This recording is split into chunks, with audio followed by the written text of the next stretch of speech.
How has it changed your job in the last year? Well, it was, I don't think it's a fair question to say, did you expect something to happen or not? Because a lot of people didn't expect the conflict to happen at all. But many things have changed. Many things have changed because the West has changed. Definitely, Europe has changed. Russia's relationship with the West has changed. I think that has other consequences. My sense is Russia's relationship with Asia will consequently change because it will turn more eastwards than it has done in its history for a long time. In many ways, issues like energy security, food security have come to the fore. It's also opened up a bit of a north-south divide. So at the moment you have a east-west friction and a north-south divide. So it's really made the world a much more difficult place.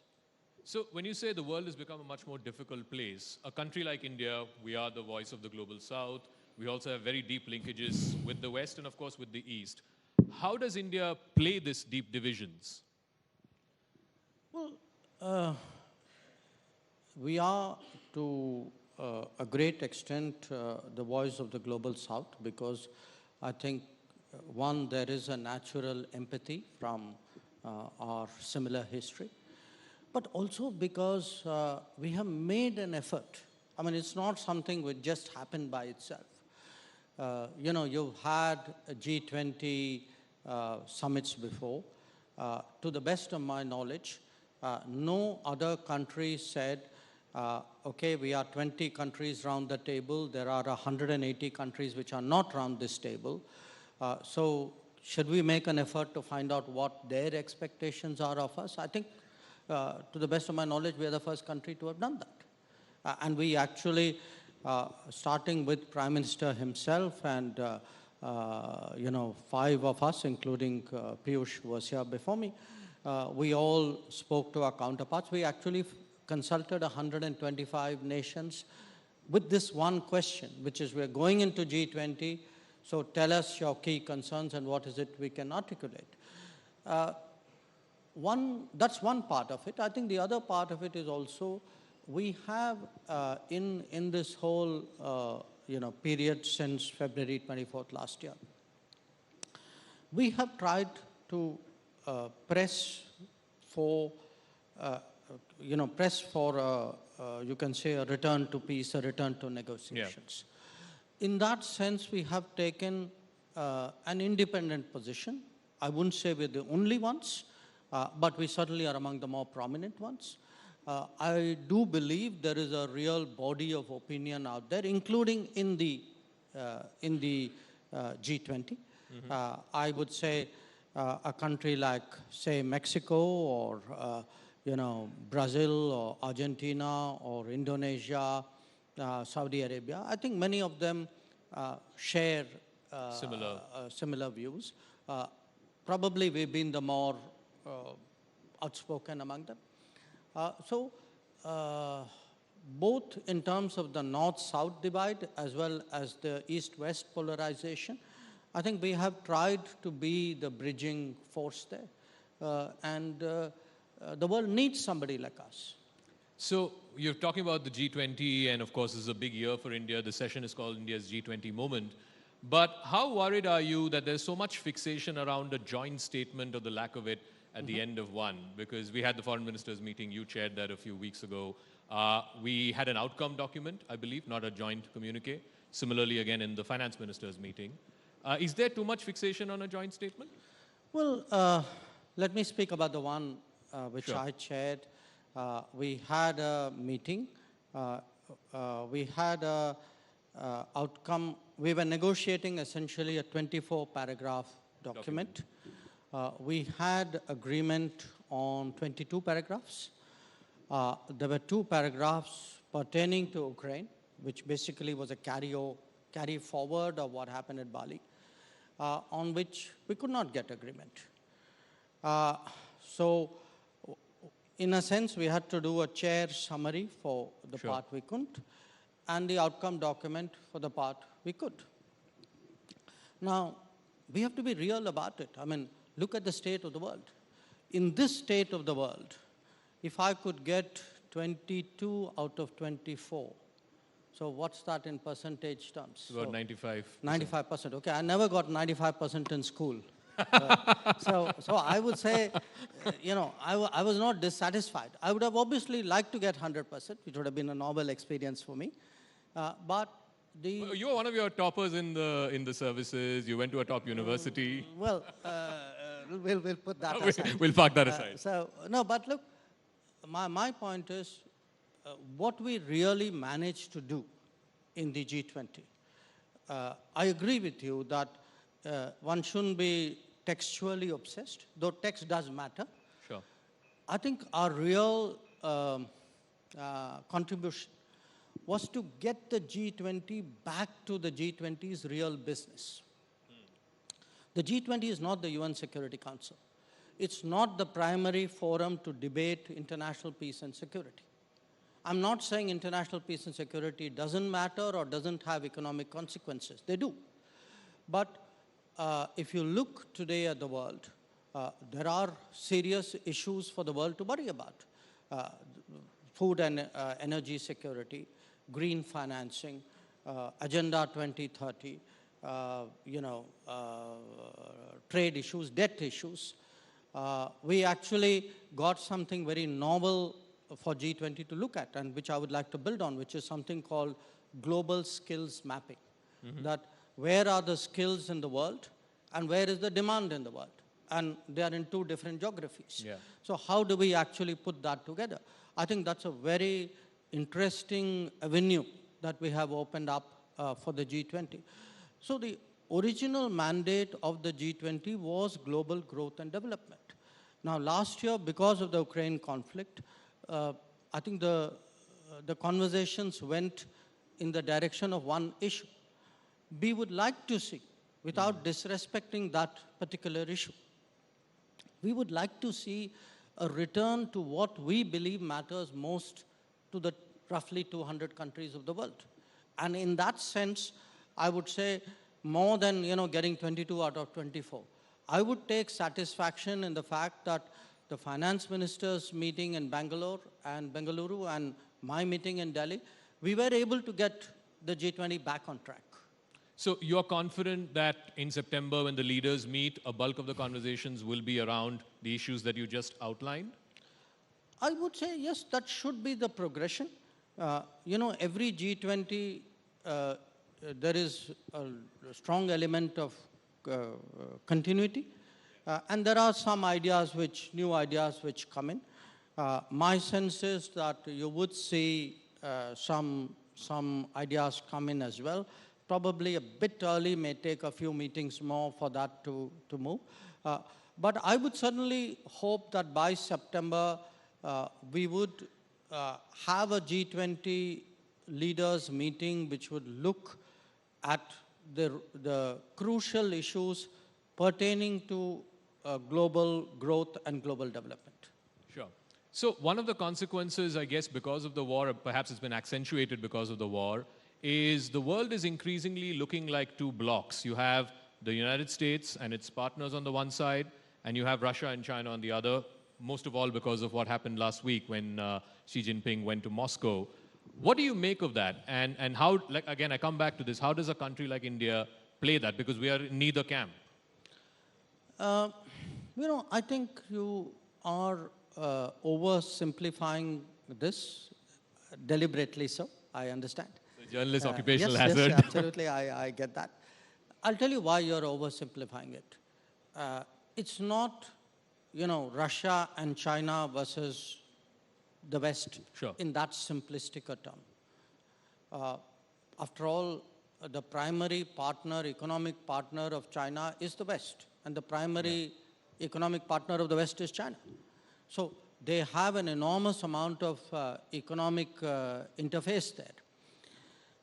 Where Russia is concerned, I would actually go back to my initial point, which is, I think one of the natural consequences of the Ukraine conflict is that Russia, a Eurasian power which has historically looked much more towards Europe, today finds its relationships with the West very, very difficult. So that Russia is inclined in many ways, therefore, to turn much more to the Asian side of Russia. Yeah. So I would predict fairly safely, and I think the numbers this year already bear me out, that you will see an intensification in Russia's relationship with Asia as a whole. Now, you spoke about Russia, China, but I would suggest to you that many other countries in Asia, maybe not economically all of the same size, but there are some fairly consequential economies. We would number one of them. And my expectation is you will see actually Russia also show that much more interest in developing its cooperation with India. Now, if you look at the India-Russia relationship, for the last 70 years, this has been one of the most steady relationships in international relations. That, take all the major players, Russia, China, Russia, West China, you've seen enormous volatility in their relationship. Whereas from 1955, which was the year Bulganin and Khrushchev came to India, you've actually had a very, very steady, even after the breakup of the Soviet Union, actually, there was a bit of a gap there, but very quickly the relationship came back to where it was. So I do think that, yes, you will see a change in Russia's posture and priorities, but I think for India, this is also in many ways an opportunity to grow its relationship, because our relationship with Russia has been very, the bandwidth is very narrow. It has been mainly defense, nuclear and space. The trade relationship with Russia historically has been not historically, at least in the last 2-3 decades, has been very, very narrow. And you can see that grow. So, but when now, particularly when European countries say that, before the start of the war, Russia was supplying India less than 1% of your oil requirements, suddenly Russia is your top oil supplier, what do you say to that? I'd say the market is the market.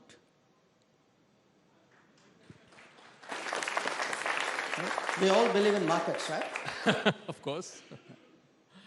So let's talk a little bit about domestic politics as well, because as you said some time back, there's a lot of interest outside about domestic politics, and of course in India also there's a lot of interest about what's happening around the world.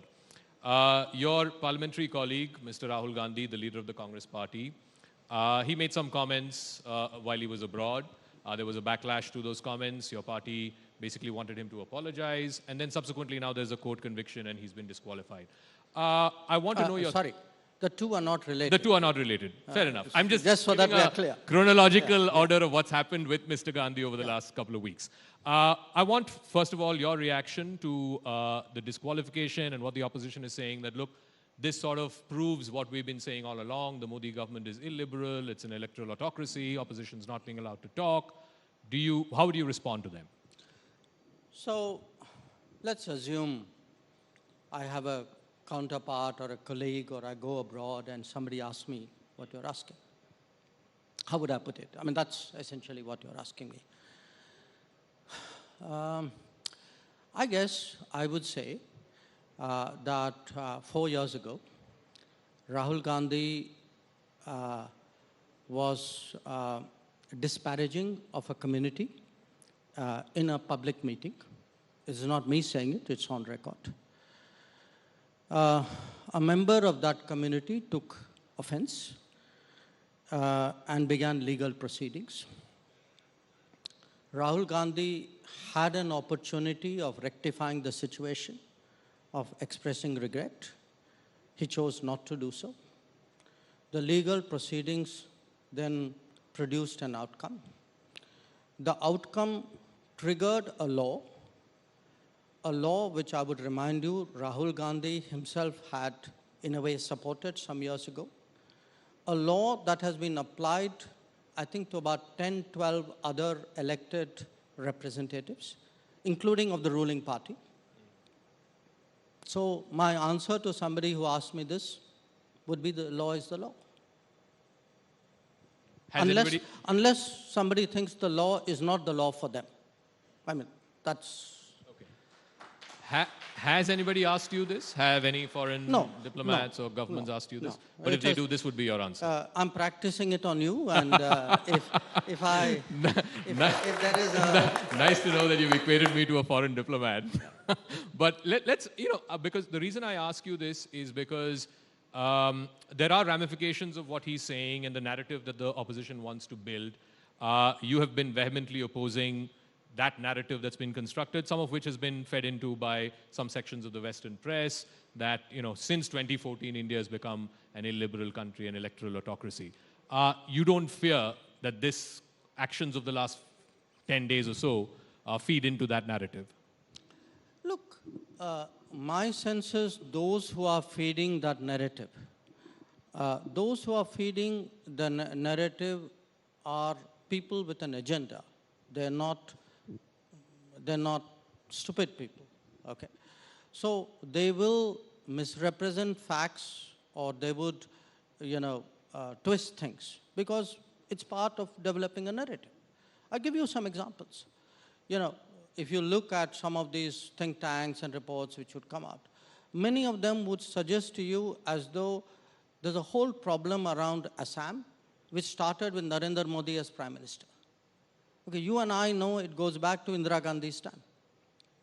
But that's not the way the narrative is now, the sleight of hand which happens. They would say, that a former Chief Justice now entering Parliament is somehow not well reflective of the judiciary. They won't tell you it's happened before, and not, yeah. So, the beauty of these narratives is, what you shade, what you suppress, what you sharpen, then you stitch it around. Now,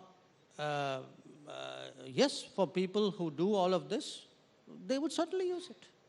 But to which I would turn around and ask them, saying, so tell me, does that mean this law, after being applied to 10 or 12 other people, should not apply in this case? And in this particular case, this law and this application has a certain past. Yeah. So I think we need to recognize today that a lot of what passes off as debate, what is often suggested as an analysis of the state of the Indian polity, is actually politics. It's not analysis, it's more politics. It is, absolutely.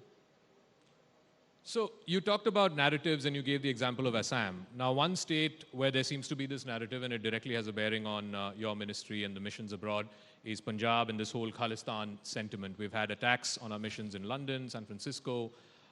Yes, diplomats have been summoned, statements have been read out to them, so on and so forth.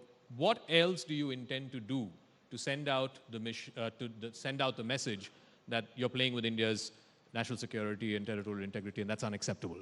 Look, again, because here again, we mustn't fall for a narrative.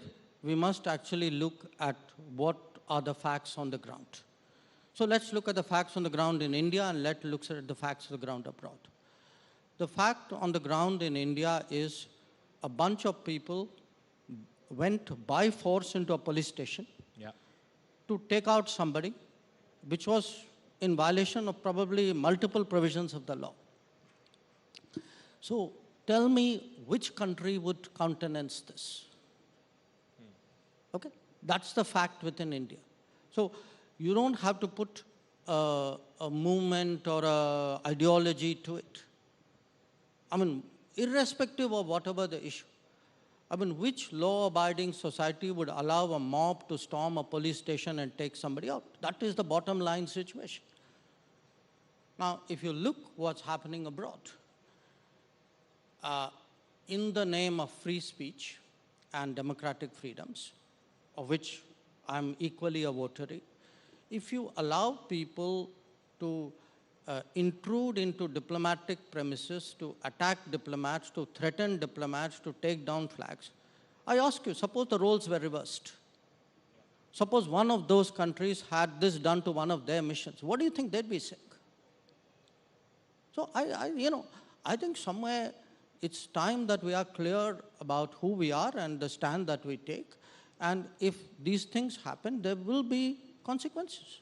So, when you bring up these conversations with your counterparts, where these missions have been attacked, do they get it? Do they understand the seriousness of what's happening and what it means to India? I would hope so. Okay. I would hope so. I think by and large, you will not disagree. I do communicate fairly clearly. We'll give you that much. And I think so do our ambassadors and my colleagues in the foreign ministry. I think we've been very, very straight with the few countries where these incidents have happened. I don't think they have any doubt about where we stand on this matter. All right. You say so. Ambassadors are very clear where we stand on these issues.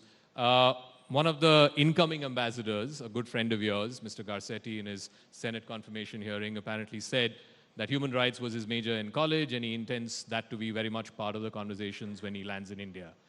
और आपने कहा कि उनको प्यार से समझा देंगे. प्यार से समझाएंगे इस मंच को कि क्या बोलेंगे आप उनको? नहीं, उनको आने दीजिए ना. नहीं, I think he should, it's certain things in our profession are best done between us. So we will leave it at that. Okay. But I 100% प्यार से होगा. प्यार से बुलाएंगे. So let me, talking about प्यार से समझाएंगे, I want to come back to the Rahul Gandhi question because, you've interacted with him in whatever limited fashion because, you briefed the Parliamentary Committee on External Affairs. He's a member.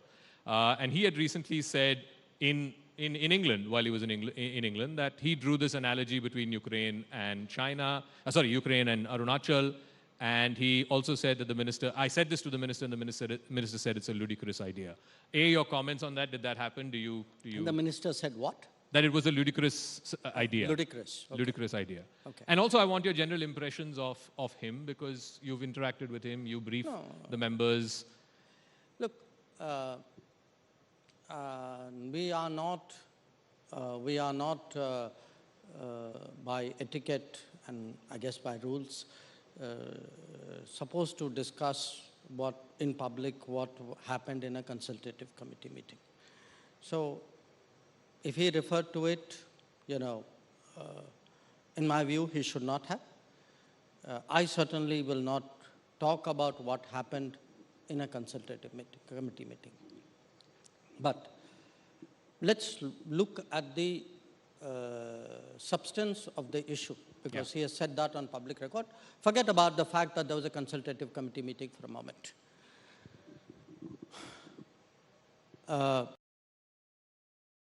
What China did in 2020 and what is happening today in Ukraine. Okay. What is today happening in Ukraine, if you follow the two sides, one would say that they are threatened by the expansion of NATO and the character of the regime in Ukraine. And the other one would, the Western countries would say the Russians have ambitions, expansionist designs, whatever it is. What is the analogy between that and India-China? I mean, what happened in the border, which, by the way, is, in my view, completely indefensible. So don't get me wrong there. That has nothing to do, there's no NATO in play here. There's no regime character in play here. So I just don't see the comparison. So tell me, since you mentioned China, where are we on this, the border confrontation that happened? I mean, I believe out of the 7 odd points, 5 there has been disengagement, 2 there is still no disengagement. Just a broad understanding that, do you believe this has gone beyond the remit of army commanders? This has to be a political sort of dialogue and eventually moving to resolve the situation? Look, first you have to understand what is the nature of the problem. The nature of the problem is that two militaries who generally were not 24/7 deployed at or on or very close to the LAC have done so to a great degree after May of 2020. Because pre-May of 2020, both militaries were primarily located in the depth areas where they had permanent bases, and then they would patrol out into the LAC. Now, in 2020, the Chinese breached that in violation of the 93-96 agreements, brought forces to the LAC. Obviously, we countered it. They stayed there, we stayed there. So as a result, you have a very, very intricate situation of very multiple close-up deployments, which by common sense sort of military assessment is a very dangerous situation to be. And that danger, of course, was, we had to caution them. And then, of course, Galwan happened, which only was proof that, you know, how volatile the situation could be. Now, in this, we have, you know, I met my counterpart in September 2020. He accepted that this was a dangerous situation. And since then, we've been trying to the close-up deployments, not close-up deployments, the close-up forward deployments. But it can only be done if there is a mutual agreement. Because in the past, there have been occasions when, quite honestly, without revealing confidences, we may have made some such unilateral move and we found it was not necessarily responded to by the other side.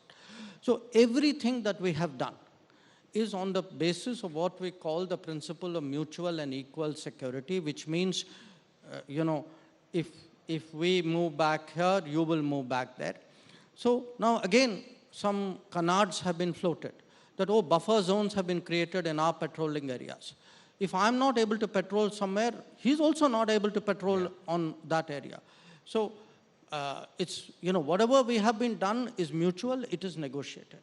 Now, this is still unfinished work. There are places where we have this forward deployments. We continue to work away at it.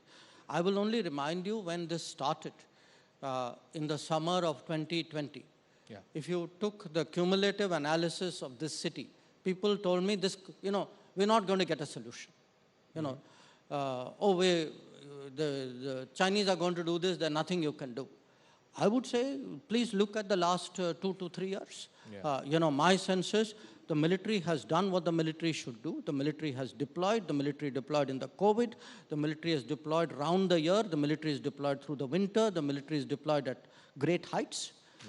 So, you know, and secondly, the military and diplomacy has worked in lockstep. Now, your question, you know, should you not leave it to military commanders? First of all, it has never been left entirely to military commanders. The military commanders and the diplomats work as a team. Now, you cannot, you know, to take away the military commanders is ridiculous because the military commander is a person who knows the troops, who knows the topography, who actually knows what is mutual and equal security, which by the way means it's not like the distance on the map. There are many other factors which come into being. So I would say actually in the last 3 years, this combo of military diplomacy and diplomacy working in lockstep has made progress. I accept that, you know, we have not been able to sort everything out, but I also tell you that I have not, you know, it's not like for me the end of the road. You know, we will keep at it. When I met the new foreign minister, Chingang, in, you know, Delhi on the sidelines of G20, it was something that we discussed. So it is work in progress, and I would certainly like to see more progress. Since you mentioned you met the new Chinese foreign minister, there seems to be a bit of a change in Chinese diplomacy, if you will. You're seeing the moves that they're making vis-a-vis Iran and Saudi Arabia. They've also floated this 12-point peace plan with Ukraine. What do you make of it in general terms? Do you think that China is trying to, play a major global role? And do you think that they're trying to sort of fill in a void they believe the US is leaving behind? Look, I mean, no question that if you take any metric in the last 20, 25 years, I would say maybe even last 40 years, in many ways, China has gone up. So have we. Yeah. Okay. Maybe not at the same pace. Frankly, if we had honestly had this government, I know this is a very biased statement, but if we had had a government like this 25, 30 years ago, maybe we would have gone up faster. But at least today, if you look at the progress in the last decade, do also see that just like China's reach and influence and equities grow, ours too are growing. But in this particular case, what you are mentioning, I think you have a very complex regional problem in which obviously China is involved. The parties have found China useful in whatever that they are doing. And that is something which is a fact. Do we recalibrate because we have huge energy requirements from there? We have a huge diaspora there. Is there any ramification for us? Why do I need to recalibrate? I mean, how is this in any way affecting my relationship with Iran and my relationship with the Saudis? I mean, both relationships are doing well. Both relationships in the last 10 years have got much more attention than they got in the previous 20 years. And their governments understand that. So I'm doing quite well there. Thank you. So I'm doing quite well there. Thank you. So, since you mentioned that, just as China's equity has grown, so has India's, would India want to attempt to try and play peacemaker between Russia and Ukraine? Look, it's not that simple. I would say it's natural for India, if a situation arises where we can be helpful, of course we would like to be helpful. But, to say we would like to be helpful, to say would you like to play peacemaker, that's like a very high bar that you're setting. I'm not sure the conditions right now, in any case, would even justify such an expectation. But again, look, the messaging which Prime Minister has given both to President Putin and to President Zelensky, I've been with him in most of his conversations, is that, in our view, there should be a return to the negotiation table. If there is anything we can do, let me know. We are willing to do what we can. But we don't want to, force ourselves or insert ourselves in a situation which is not ripe for such a thing. So since we've come to the almost last 10 minutes of this session, I want to ask a few personal questions. You are now a social media star, right? Do you plan these things? Ki when I go here, I'll give them this bite, ye viral ho jayega. I mean, even when we were outside, people are standing to take selfies with you and so on. How do you see this newfound stardom? I would say it's, as you can see, even from my hesitation, that I'm not prepared. Okay. Look, mostly it happens in a conversation like you and I are having. It's something you say because somebody has provoked you or somebody has pressurized you or somebody has very cleverly, like you, manipulated you. So you end up saying something. But I guess it's the times, isn't it? I mean, this is an era where people would pick up a sentence, a phrase or something and move it beyond. I take it in that spirit.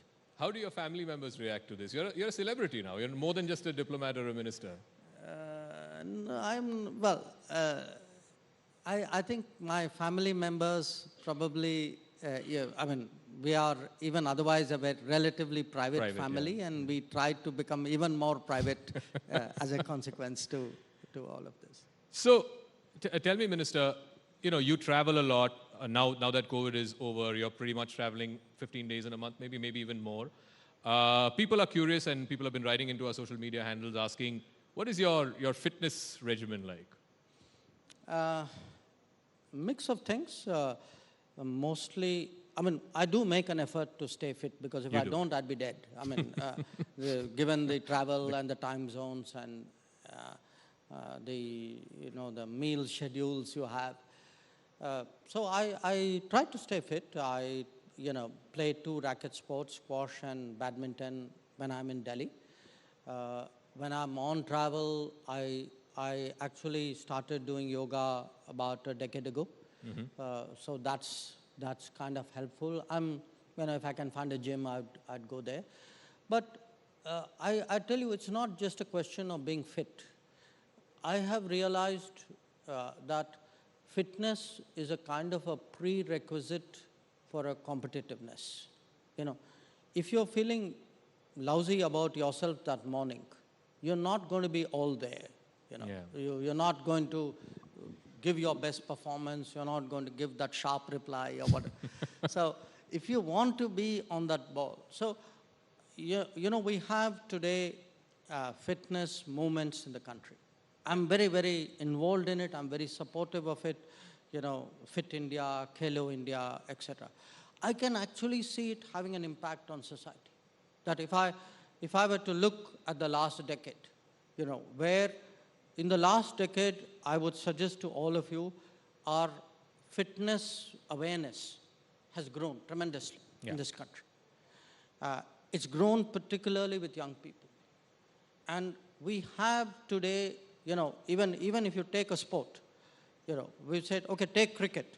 But we'd say, whatever you might say, this is the fittest Indian cricket team. And you can see it in other ways. You look at our sports performance. It was boxing last week, 4 goals every one, or badminton, or even the women's cricket. I don't know if you followed it. And it's a kind of a mindset which comes along with that fitness. So I feel people are more assured, they are more confident. So to me, we in politics we use this phrase of a new India.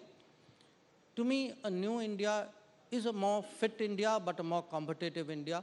So it could be sports, it could be the way you rise to a crisis like we did to COVID.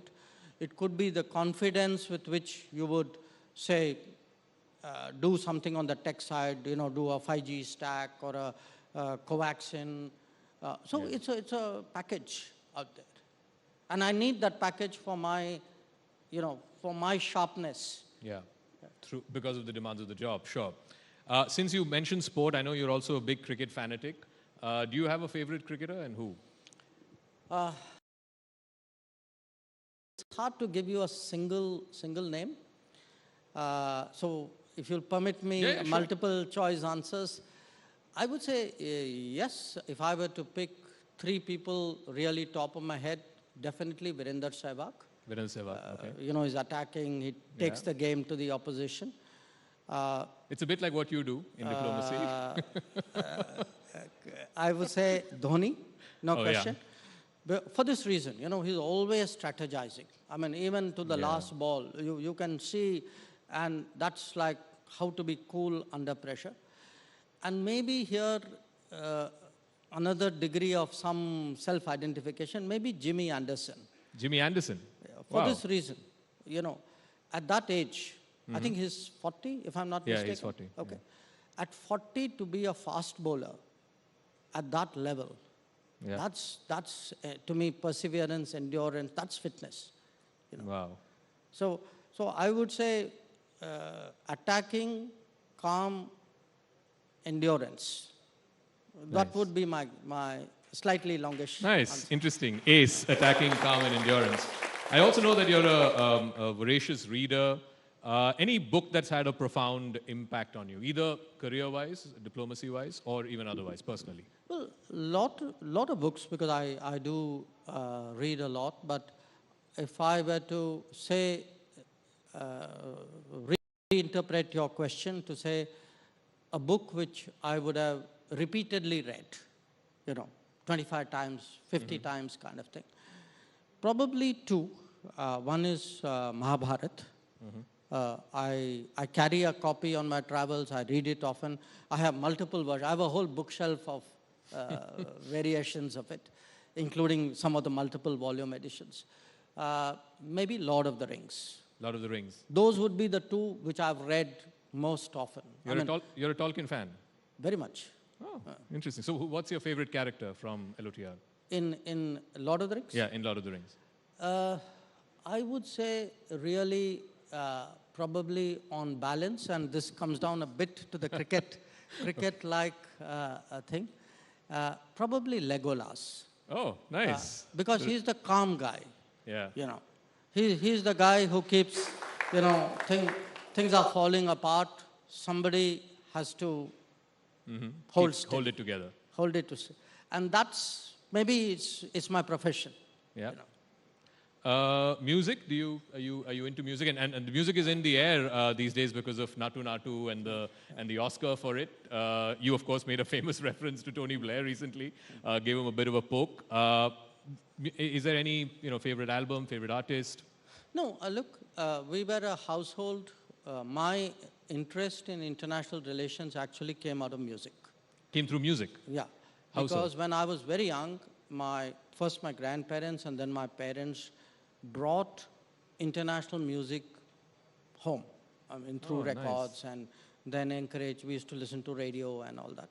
So for me, when I first thought about the world, I first thought about the world in terms of the music that I heard from the world, to some extent the books that you got. So it was, I mean, this was a time when there was no TV, remember? Yeah, correct. Okay. So there was no TV, there was nothing which anybody modern would, anybody today, contemporary, young would identify as a connect with the world. Yeah. So it was largely radio, it was books. So for me, my international sense was also music, and even within India. And my parents were deeply interested in music. My mother actually had a degree in music. Oh, wow. So we would have somebody playing MS in one room and Lata Mangeshkar in another, and somebody would be trying to, put a Beethoven on the gramophone on the other side. So that was the house. Nice. So finally, as we round up, I mean, you've been a diplomat since 1977-78 for the last 45 years now. Surely there must have been a diplomat or multiple diplomats who have impacted you profoundly. Your most favorite diplomat, as it were. That's a question, because look, I had a mentor, I would say, in the Foreign Service, to whom I actually dedicated my book, who really, I mean, you kind of are an understudy to somebody when you join. Yeah. And he was, I think, enormously helpful in shaping my early years. And this was a person called Arvind Dev. So in personal terms, I would say he is someone, a lot of my thinking, my sense of tutelage goes back to him. I had some very, very good bosses, I mean, who are the kind of legends of the Indian Foreign Service. There was a gentleman called Shankar Bajpai, who was our ambassador in Washington, Rasgotra, who was a foreign secretary. So I was Dikshit, who was my boss in Colombo. So I had the good fortune to work under some very, really good people who took care to teach you something consciously, So I would say they would have impacted me, but there were a lot of people I would meet, of other ministers or other countries. Yeah. I mean, I'm old enough to have actually sat in a meeting with Andrei Gromyko and and separately with George Shultz. Oh. So when you actually see somebody like a Gromyko or a Shultz of that era operate, it's all right. Now this is my last question. Since you brought up multiple choice questions, I'm going to give you a multiple choice. You can either confirm, deny, or neither confirm nor deny. Is the party prepping you to contest the Lok Sabha election next year? I have no idea. That's not part of the options, by the way. It doesn't follow any of your... but My Rajya Sabha is due this year. Oh, nice. So I would suggest watch my Rajya Sabha. Okay. Ladies and gentlemen, the External Affairs Minister of India, Dr. S. Jaishankar. Well, that was a fantastic session. I think Dr. Jaishankar deserves a much rounder applause. And please, can we bring down the house? Wonderful to see so many people at the News18 Rising India. Thank you so much, Dr. Jaishankar. And I'm going to request Zaka to present a momentum. Yeah, I need to get some feedback from all of you. Did you like the first two sessions? Did you enjoy it? I can't hear him. Yeah, so whoever enjoyed it, please put your hand up, the right side. Thank you so much. Whoever didn't enjoy it, put your left hand up. No, all right, so everybody's got their right hand. Thank you very much. And can you just put it up once again, please, everybody? Well, that's me saying hi to all of you. Thank you very much. And I hope anybody who's just feeling like, yeah, thodi neend aa rahi hai, chai vai pila do.